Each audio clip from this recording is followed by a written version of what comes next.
Hello, welcome back to my YouTube channel. How are you doing, my people?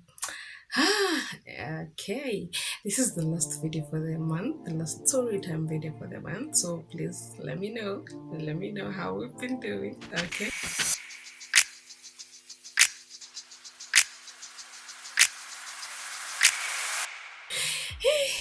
Okay, my story today is a little bit inspiring. It's not really a sad story, but a little bit inspiring, to show you that there's some really good people out there.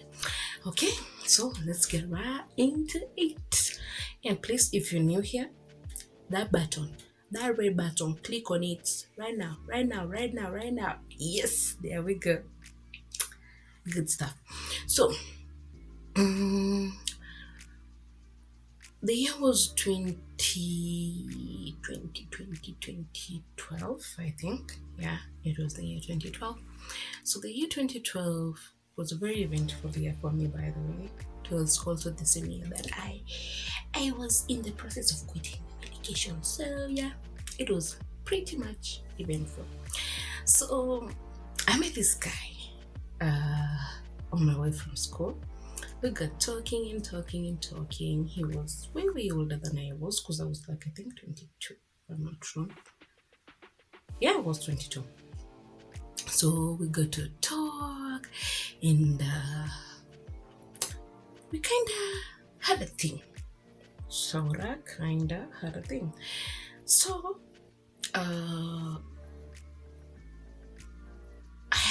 of course, everybody living in HIV has a fear of disclosure.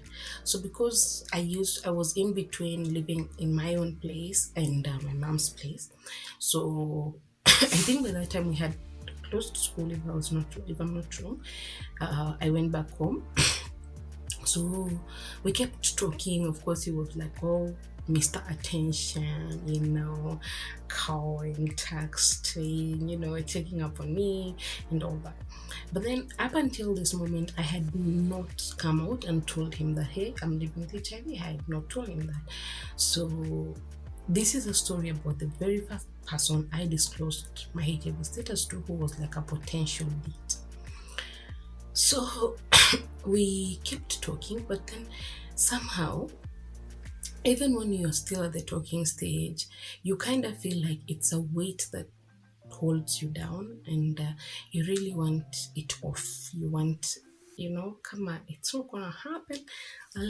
You should, there's no way, there's no reason why you should keep on like holding on to something that is not never gonna happen. Ain't no reason for that. Ain't no reason for that. So one night I just decided, you know what? Tonight is the night. So but by that time, my best friend, who used to be a guy, I told him, BFF, I'm telling this guy the truth. He told me, but what if he leaves you? I was like, you know what?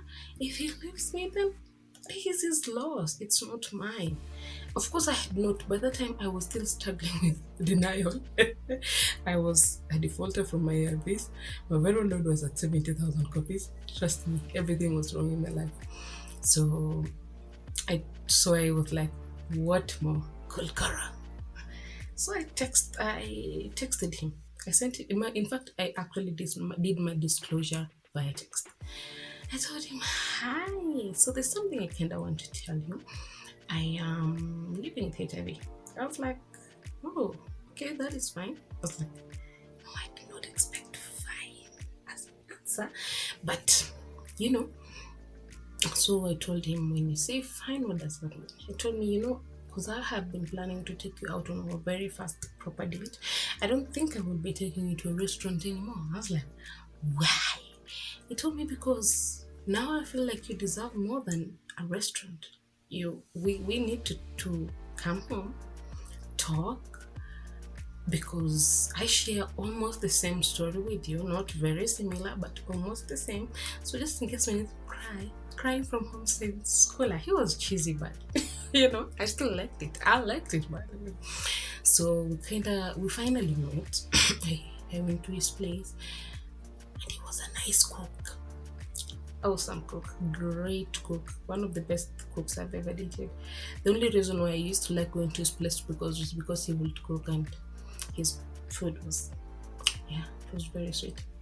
Like, I mean, actual food, like food, not, yeah. So then start overthinking. So we met. I went to his house on very first date. That was my very first out date. I was like, God, what if he is a serial killer? hmm But I decided, you know what, I'm going to look at it from a positive angle, and I looked at it from a positive angle, and boom, there we were. There we were. Uh, he was all cute and sweet, and then he told me about he had a relative who was also living with HIV, a very close relative who had lost their life because of HIV. So we got talking, and then we became all advocates because he used to work in the NGO world. And it was, I think, my most amazing date that I've ever gone to. It was real, it was awesome, it was filled with, like, it was the best thing that I ever, and there was nothing physical about it. It was more of uh, just talking. But the fact that he was among the first people in my life who never discriminated me, who took it very positively, that was because the first time I tried disclosure, I was left somewhere in between Ngong Road and town. So trust me, that trauma still exists. So for the fact that he actually accepted me and was like, wow, that is so cool, that is so brave of you, like for you to come out and say it to me this way, it is so awesome.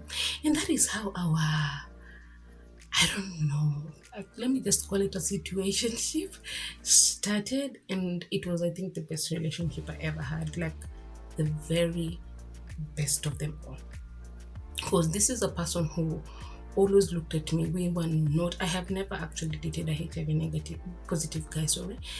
So for him, it was awesome. It was like being with him was always a nice thing all the time. Like, I was always just so eager to spend time with him, talk to him, because he took my status very positively as compared to these other humans who, when you tell them, because the next story that I am going to tell you, you people, I have so bad. My village people are always overworking, always overworking. But anyway, city life, me life. So yeah, so for me, this was the first guy I ever told, and he did not behave like he was doing me a favor. He did not behave like he was, cutting me some slack, like being the pity guy. In fact, he never even spoke to me about my HIV status, unless when maybe he was calling and asking me, have you like taken your medication or something? Yeah, that was the only time probably he would remember about my HIV status, and not like, I was just calling and wait, have you taken your medication? Because at that time I was really struggling with medication, and I will still lie to him and tell him I had taken my medication. Anyway, 2 years later, pneumonia made me take this medication by fire, by force. And yeah, but I just want to encourage you that not everybody out there is a bad person. Sometimes learn to look at the bigger picture, that even if you disclose and they reject you, it's their loss, not yours. And if you disclose and they accept you, then fine. But anybody who makes you feel like they're doing you a favor, like it is like I can date anybody else, not you, those ones, drop them like a hot potato. Wah! Leave them, okay? Because just because you're living with HIV does not make you less of a human being. You're still an amazing, awesome, awesome individual, okay? And you are going to meet the love of your life at some point. Sawa? Yes, so if you watched this video and if you liked it, let me know in the comment section, okay? And let me know your experiences about the nice people you've met, not necessarily on matters surrounding HIV, but on those nice relationships you had that are not there anymore. Yeah, thank you so much. click on subscribe. Okay, I need those subscribers, my people. Thank you so much. See you in the next one.